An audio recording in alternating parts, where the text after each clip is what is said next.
아시는 테마 대신증권 박영빈 대리와 함께 하시죠. 대리님, 안녕하세요. 네, 안녕하세요. 와, 은행주까지 가다니요. 정말 이 유동성 장세의 온기는 따스한 것 같습니다. 이 은행주가 이렇게 또 하루 만에 크게 올라줄 줄이야 라고 생각하신 분들 많을 것 같아요. 기업은행이 오늘 7% 이상의 강세를 보여주고요. 박 대리님이 예전에 추천해 주셨던 현대차 손절가 아직 안 갔죠? 예, 아직 안 갔습니다. 코멘트 좀 해주세요, 현대차.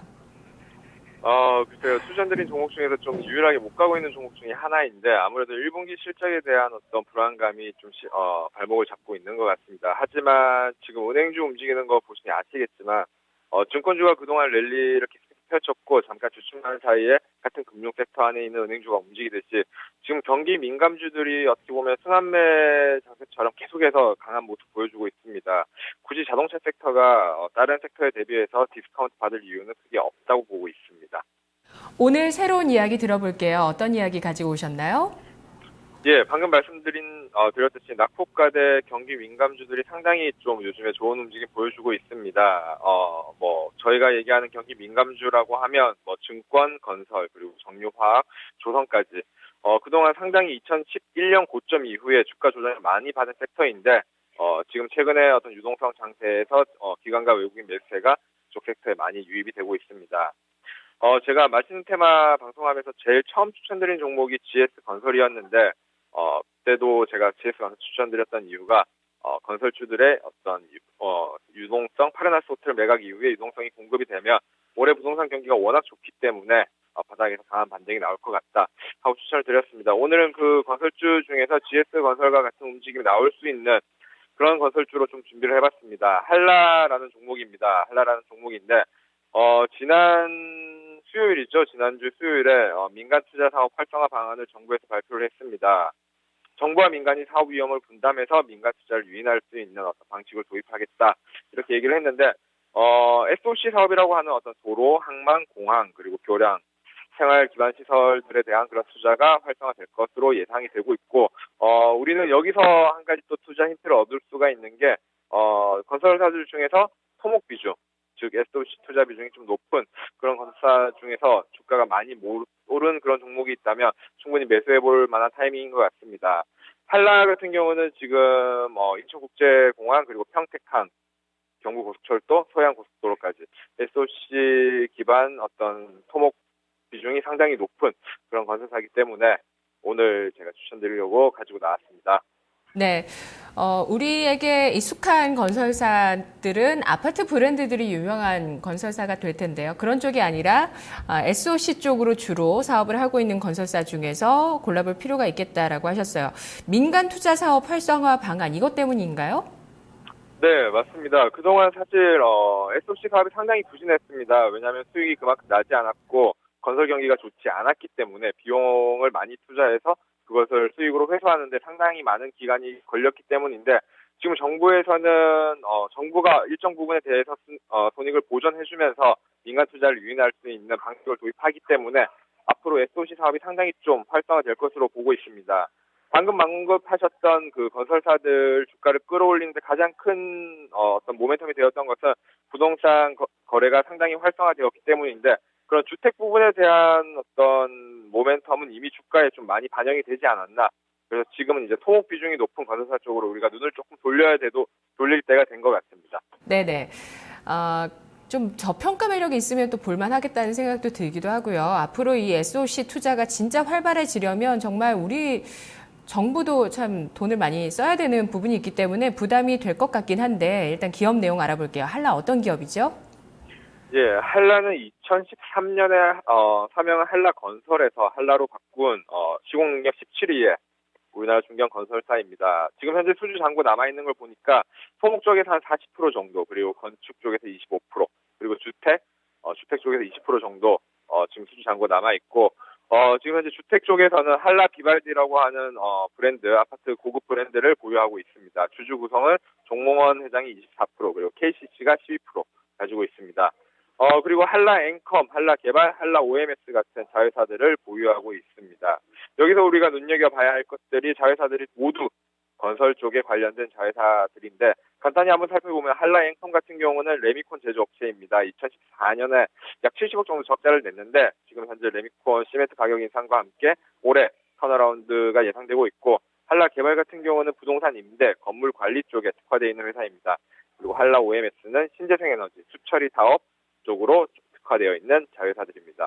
자회사들이 모두 건설 쪽에 특화가 되어 있기 때문에 건설 경기가 앞으로 나아질 때, 그리고 SOC 사업이 늘어날 때 한라 같은 경우는 가장 큰 폭으로 주가 상승을 보여줄 수 있는 가능성이 있는 종목이라고 보시면 될 것 같습니다. 네, 위기의 순간도 있었을 것 같아요. 건설사들, 국내 건설 경기도 그동안은 좋지 않았었고요. 또 해외 쪽의 저가 수주, 이런 것들 계속 업종에 부담 요인이 됐었는데, 한라 같은 경우는 어떤 리스크가 있었을까요?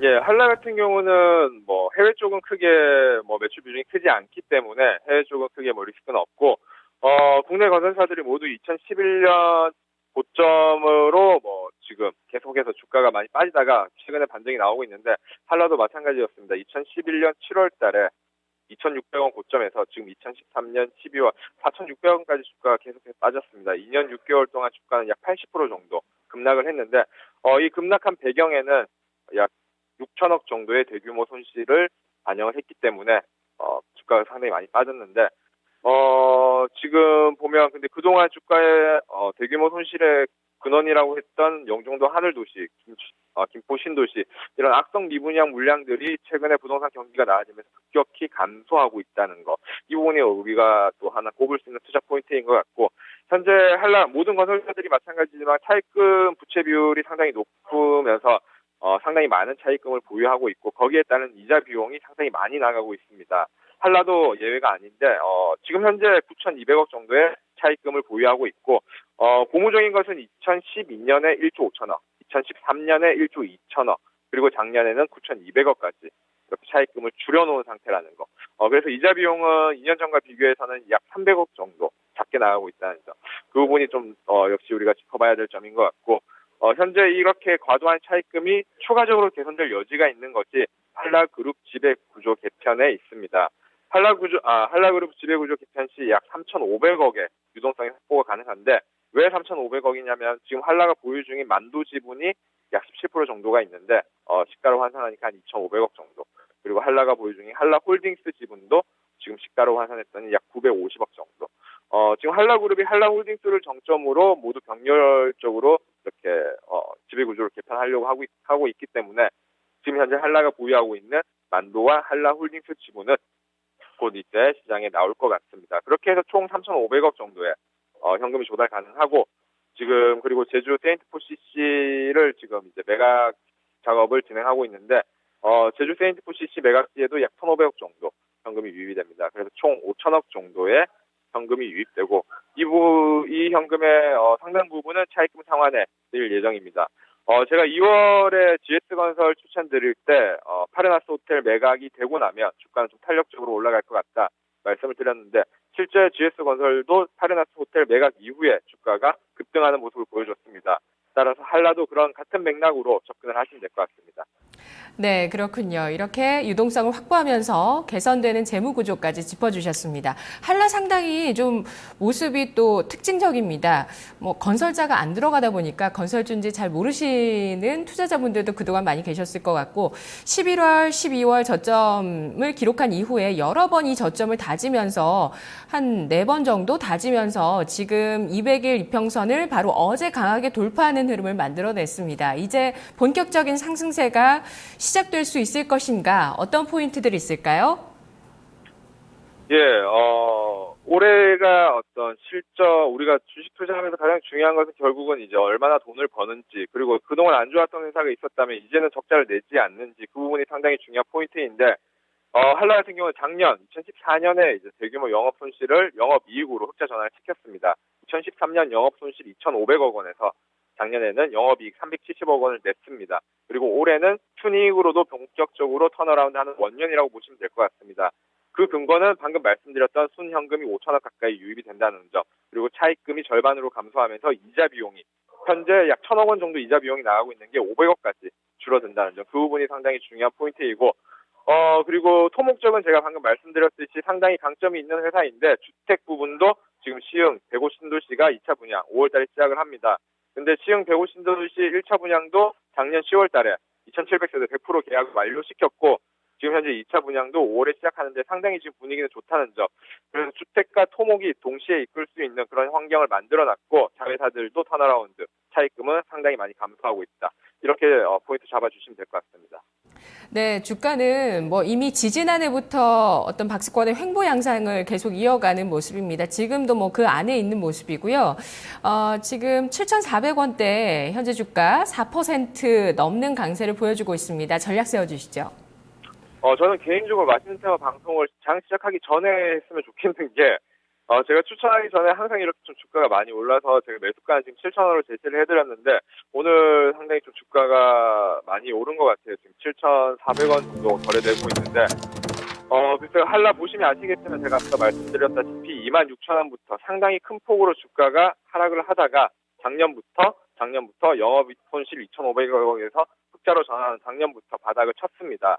바닥을 쳤는데 아직까지 주가 돌림 폭이 약 20%에서 30%밖에 되지 않기 때문에 상승 여력 상당히 크다고 볼 수 있고 지수와 코스닥 지수가 계속해서 가면서 그동안 주가가 많이 오른 종목들에 대해서 따라붙는 매수가 상당히 부담스러운 수준까지 왔습니다. 지금부터는 바닥에서 턴하는 종목을 보시는 게 훨씬 더 승률이 좋다고 보고 있습니다.